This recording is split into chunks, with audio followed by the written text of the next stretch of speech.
Andy Burkowski here for VGS, and welcome to Dialogue Wheel. The original radio show was named this when I first started this so many years ago, and I'm trying to bring it back. And to bring us back into the world of gaming, I have the one and only Kaptain Kuba is here. He is a YouTuber whose fine focus, whose needle-like focus on God of War is all the rage right now. God of War Ragnarok is one of the biggest, most anticipated games for most people. I think probably the two people speaking today, I would say so.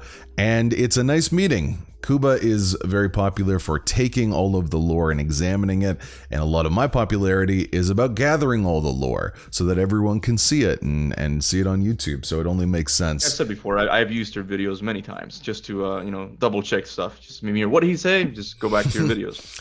I will be seeking financial restitution. Absolutely. Got it. You got it, man.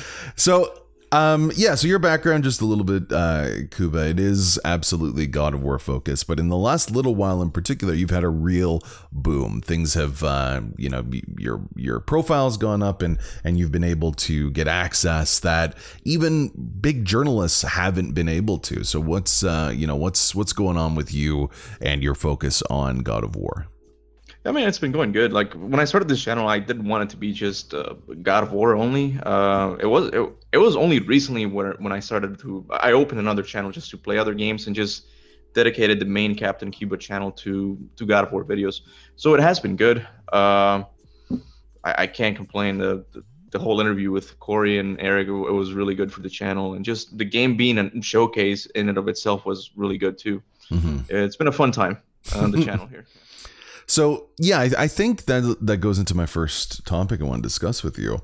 We have been able to see in the last couple weeks that showcase trailer that really showed what this game is about in many ways. We got some plot points that we didn't have before. And of course, then you had your talk with the former creative lead and the new one that's coming in for Ragnarok. Based on everything you've seen, you spent hours examining, the minutes of this trailer. You have a really big community that examines it for you as well and tries to explain how all these things are connected. Just like a 1,000-yard stare looking on this.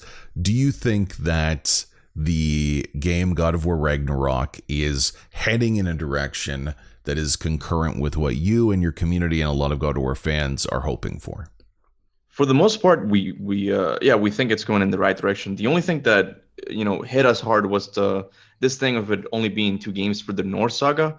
We're still somewhat worried about that. Now, that could either be really good or bad for pacing issues, but I guess we can get into that later. But for the most part, I wasn't really expecting, like you said to me previously, I wasn't really expecting a return to the old school God of War games where it was just fast paced and jumping. Some people wanted jumping mechanics, and I don't want that. I want the same stuff that was in God of War 2018, only enhanced, right? And that's what we're seeing. Like there seems to be new shields to upgrade, new runic attacks. Atreus can do a bunch of cool new things. So gameplay wise and story, it seems very promising. So yeah, I can't really complain.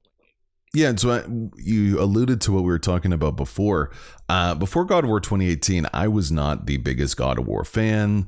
I'm old and my thumbs couldn't do what was needed to really succeed in the God of War franchise. But for me, the God of War 4 spoke to like a more evolved, a more mature take on fatherhood and this idea of the angriest man in the world trying not to be as angry while immersed in, Norse mythology. I think that is an amazing step for this franchise. Like if you think about it, we started with, mini games where you button mash to have a threesome to, in the last game, trying to very quietly accept the fact that your own moral failings are rubbing off on your child and seeing the issues that you faced and the trauma that you faced that led you to who you are now and trying to not make the same mistakes with someone that you love is like night and day. It's a different sort of experience in a lot of ways. And I don't think, and I want to know what you think about this, I don't think God of War is ever going back to what it used to be. I think that once this door has opened, maybe if they do like a mini game from a different developer, something like that, that's just focused on the gameplay. But if you are playing as Kratos, I don't think we will ever have his personality and the way that the story was told previous to the former game. What do you think? I just don't think people can, make that choice anymore. Maybe not the personality. That's something that people always ask me, or at least they want to see again. It's like, oh, I want Atreus to die so Kratos can become this rageful person that he was in God of War 3. And I'm like, that's not going to happen. If they do that, the writers are going to undermine all the work, as you said, that went into God of War 4 to establish Kratos as a new person, right? They're not going to do that from a personality point of view. But from the mechanics point of view, I didn't mind the older games at all. I've been a fan of the series since 2005. I thought it was an awesome hack and slasher game. I don't know if it'll ever come back exactly to how it was, like fixed camera angles. I think that's too old school now. Yeah. We might have something more Devil May Cry-ish where you can control the camera. And if they do that, my only, advice for Santa Monica, not that I'm a game developer, is that don't forget the story, because the older God of War games seem to be it seemed to be a lot more divided. It's like, oh, here you have gameplay section, here you have a story section, here you have a puzzle. The God of War 4, what I love about it is it's a more complete game. It flows. That's what I always say. Like everything is intertwined, right? So if they're gonna do like a hack and slasher game, like they gotta have a lot of environmental storytelling, stuff like that the older games didn't really have as much. But I wouldn't mind seeing an old school hack and slasher game again. Yeah. See, that would not work for me at my age at this time. It wouldn't work. So I'm really happy that Santa Monica has made these choices. But I am kind of thinking about your take on this idea of changing the mythologies.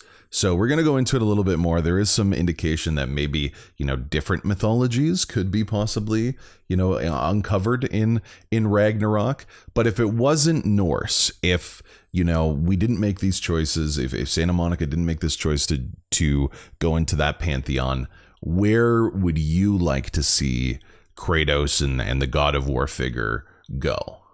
Egypt. I don't even have to think about that. That's that easy, eh? Because, Egypt has been teased since the very beginning of the series. Like you can see like Egyptian hieroglyphs in God of War 1. There's so many Egyptian references. Even Tyr in the announcement of this game, you can see hieroglyphs on his arm. And I'm like, dude, we're going there. That's just a matter of time. What they only need to do is find a proper justification for going there, which is why I uploaded the video about Angrboda. I'm sure but people are really concerned about her being black, which I think it's not a big deal, because like you said, Santa Monica changes the mythologies, so they can do with the characters whatever they want. And let me interrupt you there. If you're listening to this and you're concerned about this character being black, like just turn off the video now. I'm not interested in you listening. I don't want to hear your opinion. Like you are not welcome here. Kuba, please continue. Yeah, no, it's something that, if I can talk about a little bit about that, is that, they only complained about her because they didn't really complain about Mimir being Scottish when the game was announced in 2006. No one was like, why is there a Scottish man in the Northlands? But anyway, what I said in the video is that, dude, Angrboda could be an awesome justification, to link us to Egypt. Maybe her parents were Egyptian. Much like Atreus, her dad could have been Egyptian and traveled to Scandinavia, and then met her Jotun mother, and then just had Angrboda. And that would be an awesome link. I don't know if they're going to do that, though. She could just be black. And like I said in the video, it's totally fine. But I do want to see Egypt. Like, Egypt is it would go more to the classic God of War games where it's more royal, I guess. Like the gods are more fancy instead of the Norse ones that are more, brute force type of guys. I'm not as familiar with the Egyptian pantheon, but I think that of all of the different mythologies, the Egyptian pantheon has a lot of established gods that's kind of a parallel to the Greek pantheon where all this started. I feel like a lot of the Norse deities are not as like defined as you would like for different entities. It's a little more nebulous. So I am wondering if that would give us a return to some classic kind of God of War headhunting, so to speak. You got to bang off this one. would that be a step in the right direction? I don't know. I don't know if they'll ever go back to the similar play style or narrative leaps that they did previously. If they are in Egypt, maybe they could. If they go back to Egypt, or they go back to Egypt, if they go to Egypt, do you think that would be more in the line of what we've seen already in God of War 2018 and Ragnarok, or more in the previous iteration? Because I think there's a chance, that it could liken itself to what the games used to be a little bit. I think, okay, so here's, I don't work for Santa Monica, but what I wish for the God of War series is to be kind of like what Zelda is for Nintendo. Just reinvent yourself like every few years. Don't let it get stale. That's what happened with the old God of War games. Mm-hmm. They did like 6 of those games, and people were getting tired by the end, right? So that's why God of War 4 and God of War Ragnarok just feel so refreshing, right? It's something new. What I would like for Egypt is maybe do a proper open world game. Like you said, there's so many gods, right? And so many places to visit.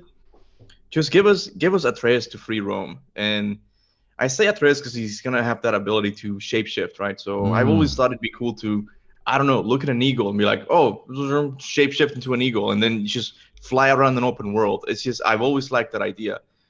But if they are gonna do an open world game, they have to do it properly. Because open world games, there's so many of them and they're so repetitive. It's usually just clear out the camp, or just all these missions that are not fun to do, right? They have to do something like Breath of the Wild, to be honest, just something very open in the way you approach gameplay, right?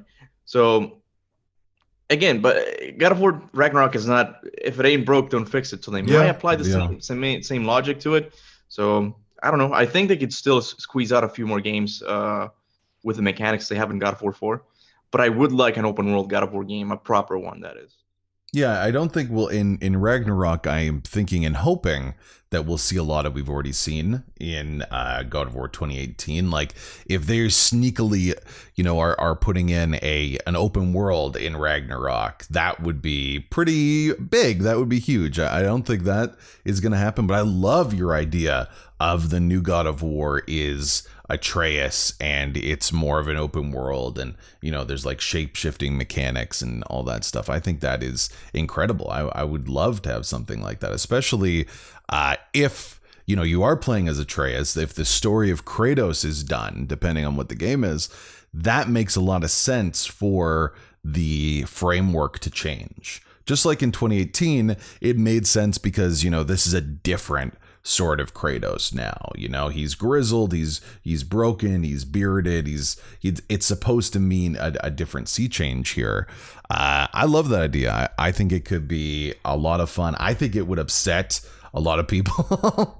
I think that could push people maybe in the wrong direction. Like this idea that you touched on there, a God of War game that doesn't have Kratos as the lead. Do you think that could ever capture, because Kratos is so indelible with the God of War franchise, they're linked in the truest sense. Do you think that a big AAA game that is God of War that doesn't have Kratos in it would still be a God of War game? Yeah, like you said, this is gonna get a lot of pushback if it does get announced, a God of War game with Atreus. Maybe it wouldn't be called God of War; it could be called something else. I'm not gonna come up with a cheesy name for it, but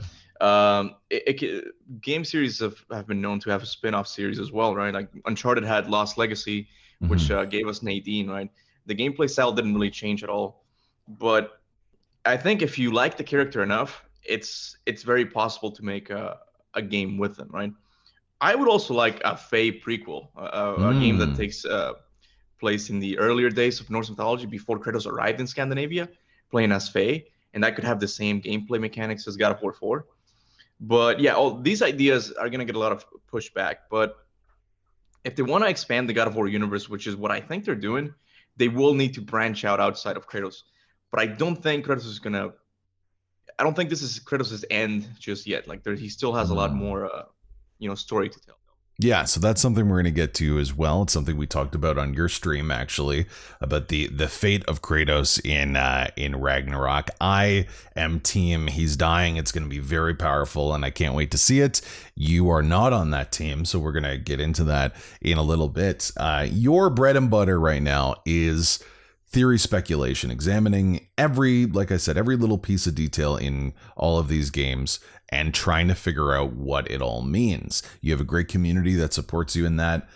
With your encyclopedic knowledge, do you remember or and think of the wildest piece of speculation, the wildest game theory about Ragnarok that still seems like it's a possibility? Like, it's not just like, oh yeah, Kratos is no longer in this one or something stupid like that. Like some sort of wild game theory that is still in the realm of reason, but is just so batshit that the likelihood of it happening is that 0.001%, but still a chance. Because I love those little cuts, those little strange ideas from the ether.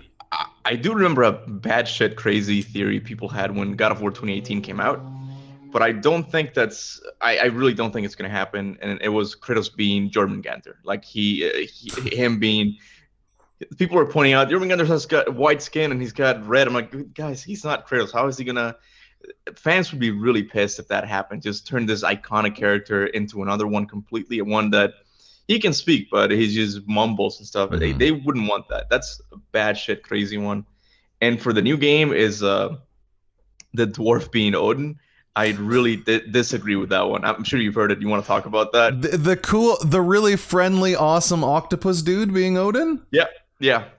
Come on. The reasoning is, I really don't understand the logic, but the reasoning is that his monocle is actually his eye patch, right? Mm-hmm. And the octopus has 8 legs, so it's actually Sleipnir, the 8-legged horse. And I'm like, but wait, so he can shapeshift to some extent, but he can't really get rid of the monocle. He's got to have something that takes place over the monocle. And I'm like, I don't think that's going to happen. The reason I say that it's in the realm of the possibility is because Odin does shapeshift, right? So it's very possible within the lore of Norse mythology. But I think it'll come as such a out of nowhere type of plot twist that I don't think they're gonna do that. You know, it's like, haha, it was me all this time. I really don't want that. I hope it doesn't happen. Yeah, and I think also if you look at most octopi, they seemingly have 8 legs, but when you actually, like, according to etymology, they actually do have 10 because there's another 2 there. So even just examining things, it doesn't exactly add up in that way. But yeah, I don't think they'll make those choices. But do you think we're gonna have, you know, in the journey of what we understand so far in the plot of God of War Ragnarok, you know, they're searching for Tyr, they're trying to stop Ragnarok. In the most basic interpretation of what we understand of the plot of this upcoming game, those seem to be 2 goals. Do you agree with that? Or is that a bait and switch from the trailer and some of the promotional material? Because that seems to be what it is. Yeah, that's what the trailer, trailers always are very deceptive. They can change, your perception on the game. But that seems to be the case right now. They're looking for Tyr. And if we take into consideration who Tyr is according to the lore, he is someone who cares about, peace. He doesn't want to spread war. I'm sure he wouldn't want Ragnarok. So it seems like an obvious direction to go. And from a character point of view. Yeah, and even though, like, that, this is the question though, right? Like, God, in the previous game, Kratos and Atreus are at war with the Aesir. And Ragnarok would, I believe, and correct me if I'm wrong, lead to the end of the Aesir. Why wouldn't Kratos and Atreus, like, in some way in this lore, support a Ragnarok where they don't have to fight, these unbeatable mega Thors and things like that, where they wouldn't actually have to do that? Why do you think they're against this idea of Ragnarok? And do you think that maybe, we've seen Atreus in the other game flirt with his evil side and then kind of be pulled out of it? Do you think there's a chance that, they'll have conversations like, actually, yeah, Ragnarok's a good idea. Gods are terrible. They're a blight on, existence. They need to be exterminated. I'd love to know where you see the role of Ragnarok kind of falling into the narrative that's been established so far in the game. I think there's a split of character between Kratos and Atreus, obviously. Kratos doesn't really care if Ragnarok happens, I think. Maybe a little bit more than he used to in the Greek era, because he's the one who caused the Ragnarok of the Greek era. Right? Mm-hmm. But he's mostly focused on just making sure his son grows up to be an honorable person, right? Atreus, on the other hand, is a teenager now, and he's very impressionable, right? Hmm. This is what I think. This is where I think Tyr is gonna come in. Like when he meets Tyr, he's gonna be his idol. Tyr is gonna be his god idol. It's like, oh, I want to be just like Tyr, and Atreus is gonna get pulled into that. And because Kratos wants to protect his son, he's gonna have to get pulled. He's gonna be pulled into Ragnarok as well. Hmm. But that's kind of how I see Ragnarok. It's not something they're causing.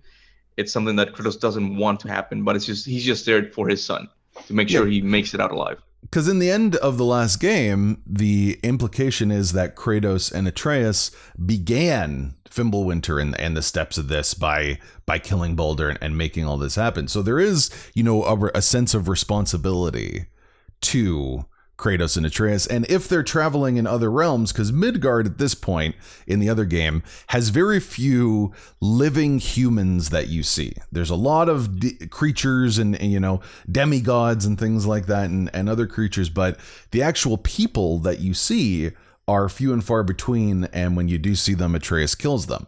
So this idea that they have started Ragnarok with the content of what they did in the first game, do you think that maybe that could be just their simple motivation of like, oh shit, we started this, we gotta make sure that it doesn't destroy the realms, and maybe that's why they're traveling also in other realms, just from a player perspective, to get a little sense of what's at stake here. Because if Ragnarok happens in Midgard, not a lot would be lost, right? Like you haven't seen civilization. I think it's an old realm type of war Yeah. that's going to be happening everywhere. Yeah.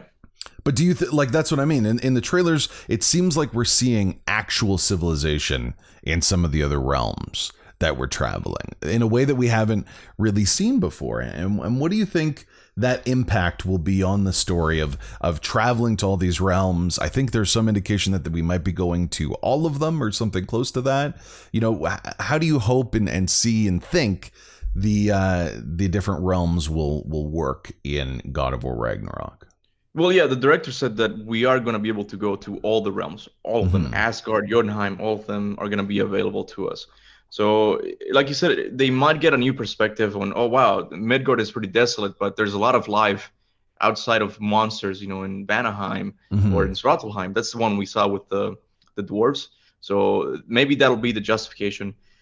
I'm not really sure about Kratos though, because Kratos from the trailer it seems like that's very early in the game. He just wants to live his life. He doesn't Yeah. care. But Atreus is all about, oh, we gotta save the realms. Just stop Ragnarok. Um, so I don't know what Kratos' motivation is going to be like. I don't Mm-hmm. know what's going to happen. I feel like he's gonna fight with Thor, and see, my main theory was before that Atreus was gonna get kidnapped by Thor at the start of the game, and he was gonna go looking for Atreus. That was gonna be my justification for the game, but that doesn't seem to be the case. I don't think that's what's going to happen in this game. So I Mm-hmm. really don't know what Kratos' motivation for stopping Ragnarok will be, aside from just protecting his son. Yeah, I do kind of see that as what we've seen so far is Atreus is the representation of the parts of Kratos that he previously did not have access to. The more empathetic parts, the idea of protection, the idea of what it means to have weakness and something like that. And I think they'll very likely extend that metaphor into Ragnarok. In terms of speculating on the plot of what's going to happen, I love doing that. It's so much fun. Do you think that, the opening sequence of Ragnarok is done? The very first thing we see when we start to play that game, do you think it will be Thor's hammer and that one moment in which the previous game ended, that we start right from there? Or do you think it's something different? Because I think there could be an impact if the very first thing that happens to us is Thor completely kicks our ass and nearly kills us. Kind of a flip on the Baldur fight from the first game. I don't know. What do you think? See, that's what I used to think. Like, the first thing was going to be Thor beating us, Kratos dies, goes to Valhalla, and then he has to go and save his son. That was my idea. But from the trailer, it seems that we're getting a look at the very beginning of the game. They are going on another hunting trip. It might be very similar, and then they get attacked by Freya, right? Mm-hmm. And then maybe Thor shows up. I don't know how I would do for the pacing of the game, and if Thor is just the beginning. I think it would be too shocking, just like from the very beginning fighting Thor. And I've ever since I saw the trailer, I've been wondering how is that going to go? If Kratos doesn't die, how does the plot, continue after the fight with Thor? Because I'm sure they're gonna Mhm. fight, right? Unless he just comes to warn Kratos, right? Because it's like they fight, nobody dies, and then they just leave. Like Mhm. why? What does that happen, right? Unless, like I said, Thor just came to talk to Kratos. You seem like a calm and reasonable person, and then they just talk. Mhm. And but this just seems very anti God of War. That's not what God of War is. You expect gods to fight each other. So, what was the question again? I'm sorry. Well, no, I'm just wondering, like, do you see, well, you kind of answered it there, of just like, do you think that will be the start of the next game of where it left off? And you said previously, that's what you did think. I think there is a chance, though, that could happen. That it could be kind of an inverse of what we saw with Baldur, that Thor, you are physically fighting Thor, but you are losing. They do this. It's a very common trope, video game trope. I yeah, Ghost of Tsushima started that way. One of the very first fights you have is with the main boss that you may kill later, but they destroy you. I think that's a possibility just because I don't know how that interaction is going to happen. Because if you recall, that's a young Atreus there. That's not a teenage Atreus, I believe, from the modeling that we've seen and everything like that. What do you think? Okay, so in the last game, we see that cutscene of Thor showing up, and in that cutscene, Atreus is a kid, but that's only because he's dreaming about it. That's just him manifesting his giant powers of being able to Mm. tell the future, right? So that's only a dream he's having.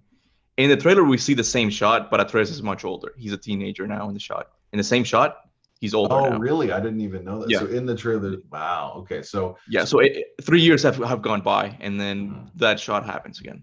So if you're a betting man, is that our very first interaction in the game Ragnarok or not? If you had to guess at this point. The first boss battle, you mean? Like I'm thinking like our very first, the title screen goes down, there's maybe a brief little introduction, but maybe one of the first times we get control of Kratos is when we have that fight with Thor. Where the other game left off.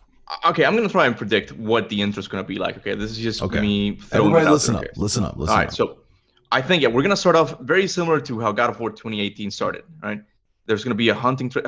We're just gonna be hunting, and then they're gonna show the player that Atreus has grown up a lot more. He's more wise. He knows how to fight now. They're gonna go back home. Thor's gonna show up. Thor's gonna beat Kratos, right? But Atreus is gonna do something that actually pushes Thor away. He's like, oh wow, this guy is he's much more powerful now. Like he's gonna shapeshift into a bear. I don't know. He's gonna do something, Jotun like, and Thor's gonna be mind blown. He's like, I'll be back for you, and then that's how they get separated. That way, we get the deep powering of Kratos, so we can level him up again, and then the story actually begins. So it's very similar to how the first fight with Baldur happened, but like you said, in this case, Thor's gonna beat us. He's gonna win like hands down. Yeah. But Atreus he's gonna be the one who stops the fight. He's like, oh, he's someone to you don't want to mess with. Yeah, no, I do like that because maybe just a slight caveat, if I'm adding my little spice to it, maybe at that moment it's about Thor trying to be wary of Atreus and think about what he could be for them, for the Aesir. Not just to be destroyed, but also see him as like, okay, this person has a role to play in Ragnarok, and he can't just be killed right now, and that kind of push and pull between Tyr and Thor on the mind of Atreus, I think could be a really interesting, Let me add something there as well, like just to agree with you, because in the first game, like that, Modi's like, oh, I'm gonna make you my own brother or something. You're gonna be my new brother, right? And Baldur tries to kidnap Atreus, right? So there is that sense that the Aesir want the last giant, whether it's just only to enter Jotunheim or for something else we don't know. But there is that sense that Thor might want to take Atreus, right?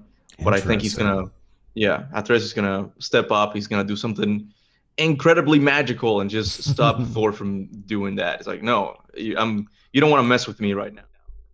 Interesting. I'm liking this already. just talking about different characters that we've seen, obviously Freya, who is a pinnacle character in the 2018 series, is back. She's looking beat down. She's haggard. She's there for that one scene.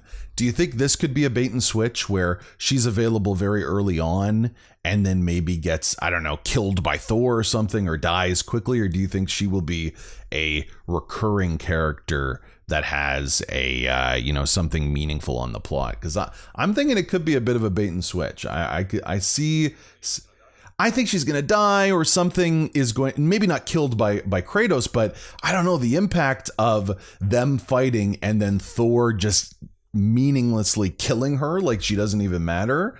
I think that could really blow some socks off in a way that we didn't expect, and like give that big impact. I don't see her being there for the duration of the plot, if that makes sense. What do you think? For that, I'm gonna have to disagree, and I'll tell you why. Okay, so in Alfheim, in God of War 2018, you guys can check this out right now. Okay, if you open up the mural like next to Sindri's shop, there's a depiction of Ragnarok, and you see Freya fighting on the side of the Aesir, and that's because she doesn't have access to her wings or her fighting spirit. So the best theory out there is that after God of War 2018, she somehow made contact with Odin so she can get her fighting spirit back. Mm-hmm. And I think Freya and Thor are going to be on the same side. And no, I don't think she's going to die, because her character arc, I think, is just at the end is realizing that what Kratos did to Baldur was right. It's like, no, he had to be stopped. And because Mimir says, give her time, lads. She'll come around. Like, it's just give her time. She's gonna come back to us. Freya is gonna. I think she's gonna be one of the few characters that makes it out alive. I think. Ooh, interesting. Very different conclusions here. What do you think? Her role in line with the Valkyries and the Queen of the Valkyries. Do you see them kind of making a comeback, or how are they involved with her getting her wings and her spirit back and all that stuff? This question fascinates me. Mm-hmm. The main answer is I don't know, because so far we only know that there are only two Valkyries in the new game, Hurst and Holda. I think I forgot the second one's name, but the Hurst, I think, is Freya's messenger in Norse mythology. But I'm interested because I'm not sure if the Valkyries are coming back as optional side bosses like in God of War 2018, or they're gonna have a bigger role in the story. On IMDb, is it IMDb? The place, IMDb, yeah. It shows a bunch of voice actors in this game, and we see the Fates, the Norns, Valkyries. So they seem like very important characters to just be killed easily, right? So maybe Freya still has some allies on Asgard that are Valkyries, because she was the queen after all, right? Yeah, I don't know if they would, from a gameplay perspective, just have the same optional side bosses. That seems kind of unlikely. What do you think? Yeah, that's what I said as well. It just seems kind of lazy. I'm sorry, Santa Monica, if you are doing that. It's like, just have the same Valkyries. I hope it's something else. I hope they have like dungeon types of missions where it's like, I want missions to be more impactful, and the side missions to be more impactful in the next game. Instead of just having boss fights, which were good, the Valkyries, I want them to have like a mission leading up to that boss fight, not just an elevator ride. I want that to happen. Just have the Norns, have a few Valkyries, just hit different bosses. They all don't have to be just the Valkyries. Yeah, it is crazy to think that with this greater scope, because that's very clear. We're going to all the realms. This is going to be a bigger game. This is going to take longer to finish. Like, this is absolutely clear in a way. Do you think that with this greater scope and this greater requirement, I guess, from players, because this is always how it works, right? The first game's a huge hit, the greatest thing ever. Everything needs to be better. Everything needs to be bigger. Are you worried at all about that attrition? Because for me, God of War 2018 really works well because each of those side quests are curated so well. Almost every little side quest that you do seems like it's something simple, but there's actually a story, even with the rock that you get and the history of the Dwarf Kings and everything like that. They take the mundane and give it meaning. And I am worried a little bit, if I did it to add a little sprinkle of worry, with the ambition of a game that I think they're saying at least 40 hours, something close to that. Yeah, 40 hours plus. I don't remember exactly my playthrough of 2018, but it was not that. It was much less. So my one concern is, how do you keep the fidelity and the impact of all that ancillary stuff when you are gonna have that much more of it? Like the what am I saying here? The War of the Elves. Yes, Alfheim. I think that realm was done exceptionally well in terms of telling stories that you didn't expect. Like, that's a really great storytelling push. Go ahead. Yeah. We're in the minority here, you and me. I love that level as well, because everybody hates it. It's like, oh, it seems like too out of the way of the story. I'm like, maybe, but you get to look into this civilization and these other two factions just fighting. I loved it as well, but sorry, I didn't mean. No. So just as a general question of having a game that's this much bigger doesn't necessarily mean this much better. Do you hope we have more quests and realms like Elfheim? Or, how do you see it all working in your mind's eye if you're thinking of a great game? That was a long ass question, but please, Kuba, enlighten me. I would agree with you. I do think God of War 2018's side missions were done exceptionally well as opposed to other games, because they always tie back into the main story. When you do the Fafnir story, at first it's like, he killed his own father? Who would do that? I'm like, oh, damn, I did that in God of War 3. So it's not just like, go and rescue the cat from the tree type of side missions. They all connect back to the main story. What I think they should do for God of War Ragnarok is make them bigger mechanics wise. So yes, I think the only way they're gonna not have pacing issues in this game is if they make really good side missions, as in like really big ones that feel like their own games themselves. Like Alfheim is completely optional, right? So when you're done with the game, you can go to Alfheim, and then you're introduced to this whole story that you haven't experienced yet. Like, oh, damn. And then Freyr could be the final boss fight, because Freyr is Freya's brother, and he's the ruler of Alfheim as well. And like, have that as a side mission, just something that you can finish the story in 20 minutes maybe, and then have like another 20 hours, and then have 20 hours of side content, just like going to Svartalheim for other missions, Muspelheim, do stuff like that. I think that's the only way to fix it. But with that said, though, this poses a problem for God of War Ragnarok, because God of War 2018, once you end it, you can still travel the realms and all that, right? With Ragnarok, it's supposed to be the destruction of the realms. I don't know how they're gonna do like additional content after the game is done. Yeah, I'm not really sure how they'll do that, but I do think they need to expand more on the side missions. Just give us more meaningful characters. Just expand on what they did in 2018 and make it even better. Yeah, so just to have I like that idea of actually having more gameplay mechanics associated with the great narrative connections. One of my most popular God of War videos is God of War paying great respect to an old sea captain, where it's just a very simple side mission, where you are essentially doing the most basic thing in the game, going to a place and killing something. The most basic, that's all it is, and the places are pretty close.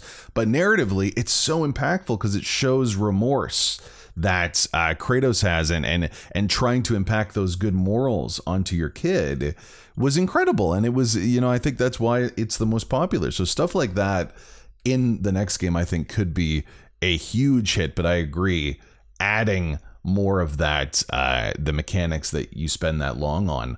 You touched on it there. Ragnarok is the name of this upcoming game. How do you see Ragnarok playing? I believe in some of the interviews either you did or another one of your colleagues, they talked about how Ragnarok itself wouldn't necessarily be the main focus. The event itself may not even appear. What do you think Ragnarok will be in this in God of War Ragnarok? It's the $1 million question, but yeah, I'm not sure. Are we going to see it? I think we're at least going to see something, because there is hints that there's going to be time travel as well. So we could get a glimpse of the first Ragnarok. That's what I always call it. It's the one where Jormungandr was sent back in time when Thor hit him. Maybe if we travel back in time, we might see something.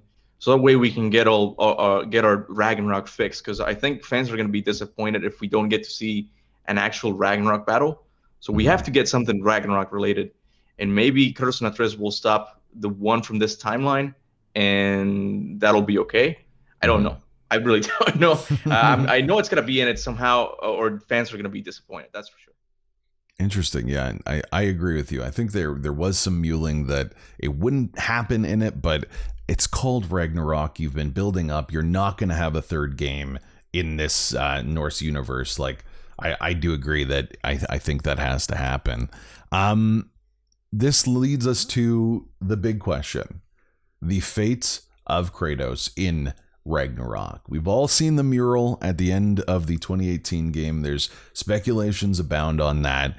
We talked about this on your live stream. For me personally, I feel like he has to die. That it is a completion of his story across, 387 games or however long it was, that finally a true death is something that he can accept because of what this means for his family, for his son. That finally he in my opinion, Kratos hasn't died because he is the angriest man alive. He has unfinished business. And I feel like him in this game, if he gets an opportunity to put his son on a path that was better than his own, to let him be more than himself. A lot of people making these games are family men. They understand that impact of what it means to be, the dad of war. And the important thing there is being a dad. And what that means is making sure your kids have all the best of you and trying to push out the worst. So for me, I feel like it has to happen. I think it'll be an ending thing. I don't think it'll be, in the middle or anything like that. I think it'll be the impact. But there has been a huge backlash with Sony first properties where main characters get killed. As Last of Us 2 spoilers, but I think it's well known by now. Yeah, the death of Joel enlivened the community against that game for reasons that maybe they shouldn't. Maybe there's other reasons not to like Last of Us 2. So I'm wondering if there was that was written on a wall in Santa Monica Studios, but perhaps talking to some people, at Sony, saying maybe we don't want to make that push. We saw what happened with Last of Us 2. I'm wondering how it all works on that level, and then just narratively, I also want to know what you think. From a business perspective, if I was at Sony, then yeah, I would highly recommend, even though they don't really have any power over the creative process. Yeah. I would recommend to split the characters. Don't kill Kratos and keep Atreus alive. Just test out the waters with Atreus, and if it doesn't work out, go back to Kratos. Just keep him alive. That's from a business point of view. Now for the story, Kratos does say at the end that, if it means you would live, I would lay down my life or something like that. So there might be some foreshadowing there. But I want to talk about something Cory Barlog said way back, and I hate this because I can't really prove it. I don't know what the name of the interview is, but he said in an interview that Kratos hasn't reached the point in which he's altruistic. He's not out to defend the realms. He hasn't reached it yet, and yet is the important word there. This is not Kratos' final chapter yet. There's still much to learn, right? So I think God of War Ragnarok is going to end in a huge split between Kratos and Atreus, and then they're going to go into and do their own separate thing. That's my thought on what's going to happen. And in terms of being altruistic, when he picks up the vase in Tyr's temple, we see that Greece is being rebuilt, right? Mm-hmm. Maybe the story can continue with Atreus going to Egypt and Kratos going back to Greece to face, the errors of what he did in that in that continent, right? In that country. So maybe that's what could happen. But I don't think he's gonna die. I don't think they're ready to do that yet. From a business point of view and a story perspective, I don't think he's ready yet. I do think it's gonna happen eventually, him dying and sacrificing himself. Yeah. But I don't think we're there yet. I do narratively, it seems to be leading to that based on our understanding of constructive narratives. Like you said, there's a lot of foreshadowing to it. The role of Atreus is meant to be his light into the tunnel that he existed and all the best things about him. Maybe I don't know. I feel like if in God of War Ragnarok we had that scene, maybe it's at the end again, where Kratos walks into Valhalla and sees Faye, that moment could be worth. I think that's a $1 million moment. That's the sort of thing when people play a game and say, okay, I've worked this hard. This is his story ending after 15 games. That could be the one that puts this as the greatest God of War game ever and, game of the year. So I don't know, man. I feel like it's big. Let me do the nerdiest thing possible. Okay. Excuse me, sir. Let me point something out. Imagine those for glasses. Yes, please. Tell me. Faye being in Valhalla would be odd because Valhalla is in Asgard, the realm of Odin and Thor. So I don't think Faye's there. There's hints that Faye. They're together. They're together. I mean, it doesn't have to be. Sure, okay, so so you mean like this? Okay, like this ethereal heaven type of thing. Yes, that he meets a heaven. Okay. Yes. Okay. All right. God damn, Kuba, hitting me up. getting into the weeds here, man. Faye is technically in the light of Alfheim. Corey has said that part of her soul is in the light of Alfheim. That's why Kratos was like Faye when he reached out to her. So dude, that could be an ending. That really could. But I think there's still so many unanswered questions with Kratos. Calliope, his first daughter, is still alive in the Greek realm. I don't know. I feel like that's gotta be answered somehow. Just what happened to Calliope? Kratos abandoned her. Not abandoned her, he saved her, but abandoned her, right? So I think they could tell a lot more stories with Kratos yet, still. Interesting. Okay, so you've heard it here. We're in 2021 speculating. Kuba is team Kratos continues. I'm team Kratos craters and he's dead, but it's beautiful and wonderful and the greatest thing ever. So yeah, I guess just to end us off here, so thank you so much for taking the time, and I love, if you're a fan of everything Kuba does, please, all of his links will be below. If you're not a fan, rather, you can now learn, because he knows things that I want to know about God of War.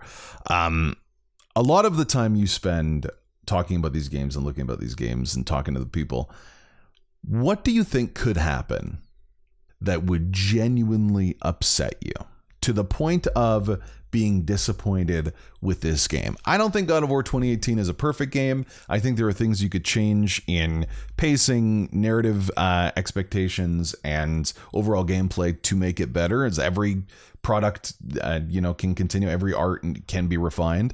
But is there something here in Ragnarok that could really alienate you, Captain Kuba, from the franchise? Right. You briefly talked about The Last of Us 2 a few minutes ago. I'm not the biggest fan of The Last of Us Part 2. I love the first one, and the second one had amazing gameplay, but I think it had pacing issues, and the death of Joel was something I didn't like very much. I thought it was rushed. Joel had a lot more to say, I think, in the story.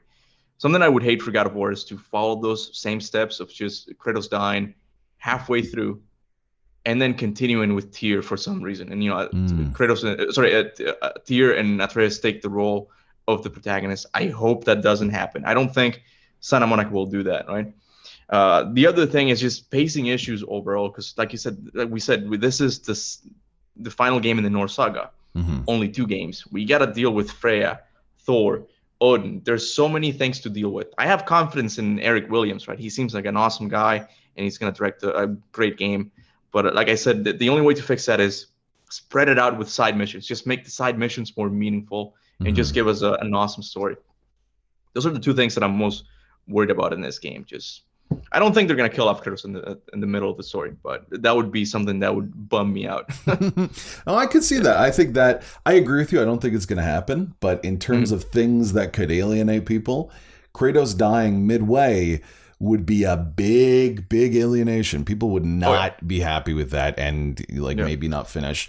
The idea, though, that having primary narrative points in secondary content, talking to developers, I know that is a really tricky goal, because they have to assume that certain players will only play primary content.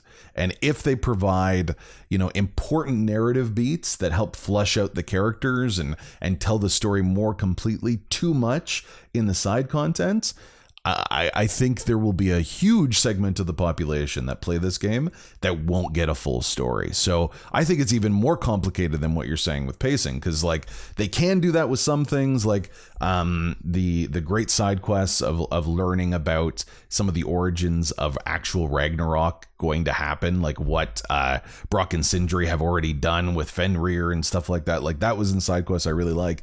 That's ancillary stuff, but bigger than that, I don't know if they'll make that leap. Yeah, the only way to fix this would be to have those realms be self-contained, like their own issues. Like Alfheim is a great example. They're busy with their eternal war of the light elves and the dark elves, right? Mm-hmm. Just have that, and just have narrative themes that tie back to the main story without having big plot moments there, right? Like that would be one way to fix it. But with my idea of where the story's going, it's a mess. Because if Kratos and Atreus split up at the end, who the hell is going to do the optional things at the end of the game? You know, is it going to be a Kratos, Atreus? That's the They could do a Red games Dead. Are complicated. Yeah. They could do a Red Dead. It could be it could be Tyr. It could be like someone like that. Honestly, what if it is like we'll go with, let's take this line. we'll pull this string here. If what you're saying, Kuba, is true, impactful ending. They stop Ragnarok. Atreus goes to Egypt with that awesome new giant lady. Maybe that's where they go. That would be pretty cool. And Kratos is going back to Greece. He has more unfinished business. Tyr can change his shape. He can do all this stuff. He's still a god of war. He was introduced thoroughly in the first one.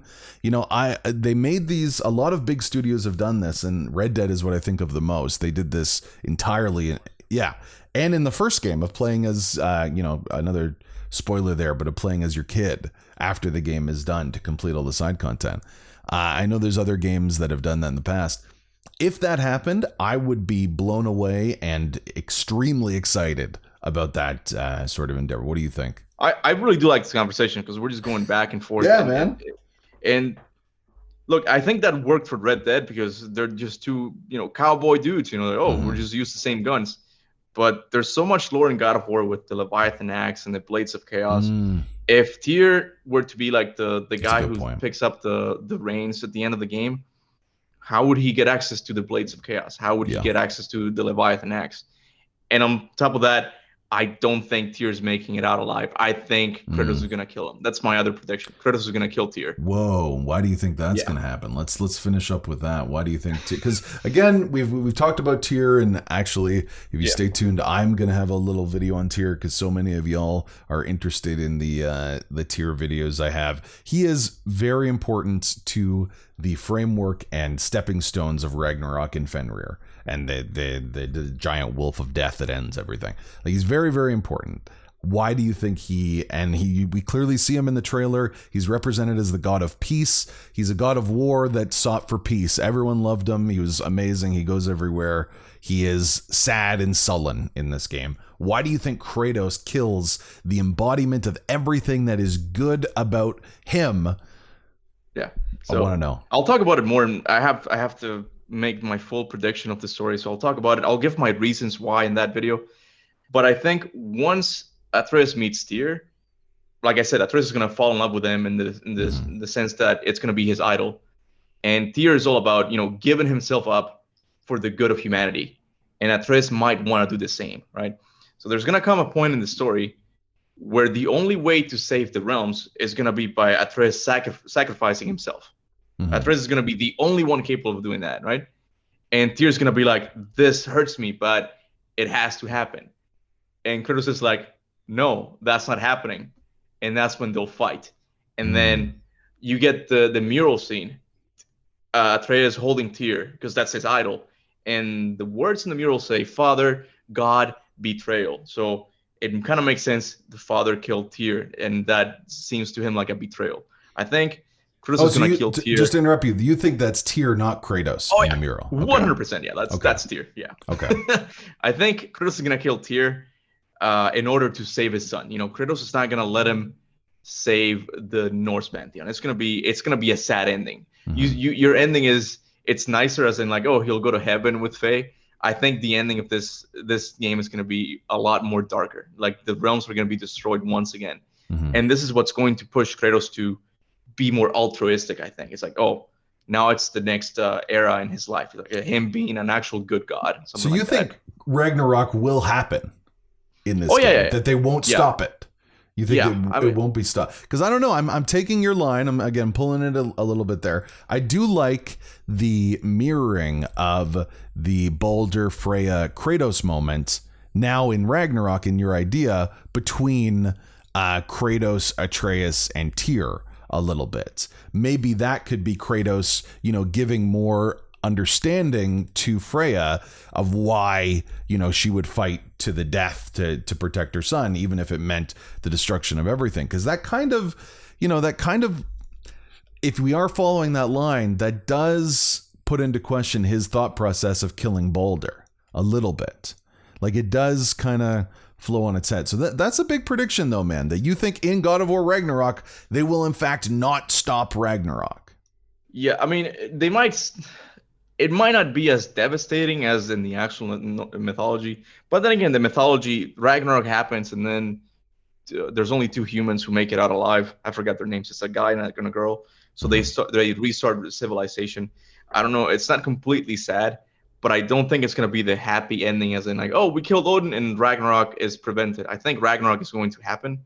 The world is going to be, somewhat destroyed. And that's what's going to give Kratos the new idea, like, hey, maybe I got to be more like Tyr, start, defending these humans, because he's going to see a lot of sadness, just like a lot of death, maybe all of those dwarves, you've grown accustomed to. Maybe Sindri and Brock will die. It's like, I cared about these guys. Maybe this could be my that could be his entry into a more altruistic character.